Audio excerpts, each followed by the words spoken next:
एक समय की बात है। एक छोटे से गांव में सेठ रामलाल नाम का एक बहुत अमीर व्यापारी रहता था।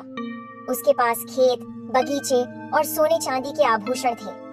वह अपने ऐशो आराम में मग्न था, लेकिन फिर भी उसे संतोष नहीं था। उसकी आंखों में हमेशा और अधिक दौलत इकट्ठा करने की चाह रहती थी। सेठ रामलाल को यह अच्छी तरह से पता था कि उसकी अमीरी के बावजूद उसके पास हमेशा कुछ कमी रह जाती थी। वह सोचता था, अगर मैं और पैसे कमा लूं, तो मैं और खुश रहूंगा। उसकी यही सोच उसे लालची बना रही थी। एक दिन सेठ ने सुना कि गांव के पास एक बड़ा बाजार लगने वाला है। उस बाजार में दूर दूर से व्यापारी अपने सामान बेचने आएंगे।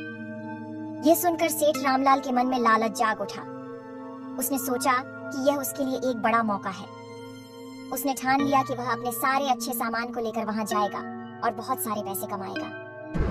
सेठ रामलाल ने अपने सबसे अच्छे सामान को चुना और एक बड़े ट्रक में लाद दिया। उसे विश्वास था कि जब लोग उसके महंगे सामान को देखेंगे तो वे बिना सोचे समझे खरीद लेंगे। वह अपने सामान को बाजार में पहुंचाने के लिए तैयार था। बाजार में पहुंचकर सेठ रामलाल ने अपने सामान को एक खूबसूरत दुकान में सजाया। वह वहां खड़ा होकर ग्राहकों का इंतजार करने लगा। धीरे धीरे गांव के लोग बाजार में आने लगे, लेकिन सेठ रामलाल ने अपने सामान की कीमत बहुत अधिक रखी थी। लेकिन ग्राहक उसकी बातों को नजरअंदाज कर देते और दूसरे दुकानदारों के पास चले जाते, जहां सामान सस्ता था। दिन भर बिताने के बाद सेठ रामलाल को गुस्सा आने लगा। उसने सोचा, शायद लोगों को समझ नहीं आ रहा है, मुझे अपनी कीमत और बढ़ानी चाहिए।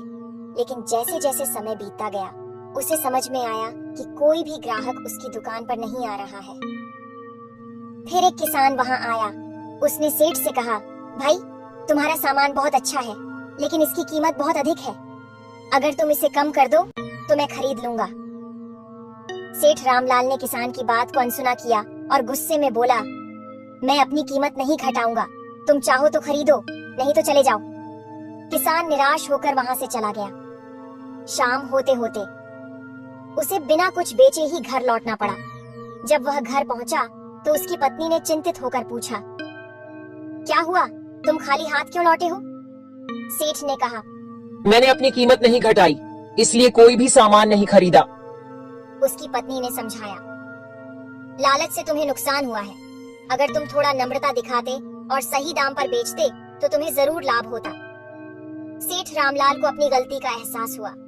उसने ठान लिया कि अगली बार वह ऐसा नहीं करेगा। इस तरह सेठ रामलाल ने सीखा कि ईमानदारी और ग्राहकों की संतुष्टि ही सबसे बड़ी दौलत होती है। उसने समझा कि लालच से हमेशा नुकसान होता है और संतुलन और नम्रता से काम करना सबसे अच्छा है। अगर कहानी पसंद आए तो वीडियो को लाइक करें और चैनल सब्सक्राइब करें। भालू और खरगोश की दोस्ती। एक घने जंगल में एक भालू और खरगोश की गहरी दोस्ती थी। दोनों हर दिन साथ घूमते, खेलते और भोजन ढूंढते थे। भालू बड़ा और ताकतवर था, जबकि खरगोश छोटा और तेज। दोनों एक दूसरे की खूब मदद करते थे और खुश रहते थे। एक दिन जंगल में खाने की कमी हो गई। भालू को भूख लगने लगी और वह बहुत चिड़चिड़ा हो गया। उसने खरगोश से कहा, तुम बहुत तेज दौड़ सकते हो, जाओ मेरे लिए खाना ढूंढ कर लाओ। खरगोश ने कहा, ठीक है, मैं जाता हूँ, और तेजी से जंगल में खाने की खोज में निकल पड़ा। थोड़ी देर बाद वह एक पेड़ के नीचे ढेर सारे फल देखकर खुश हो गया। उसने सभी फल इकट्ठे किए और भालू के पास ले आया। भालू ने फल खाए, लेकिन उसने खरगोश से कोई धन्यवाद नहीं कहा। अगले दिन भी उसने खरगोश से यही कहा, जाओ मेरे लिए खाना लाओ। खरगोश भालू की मदद करने के लिए फिर से चला गया, लेकिन इस बार उसे जंगल में बहुत देर तक कुछ नहीं मिला। जब वह खाली हाथ लौटा तो भालू गुस्से में चिल्लाया, तुम बेकार हो, तुम्हारे बिना मैं भूखा रह जाऊंगा।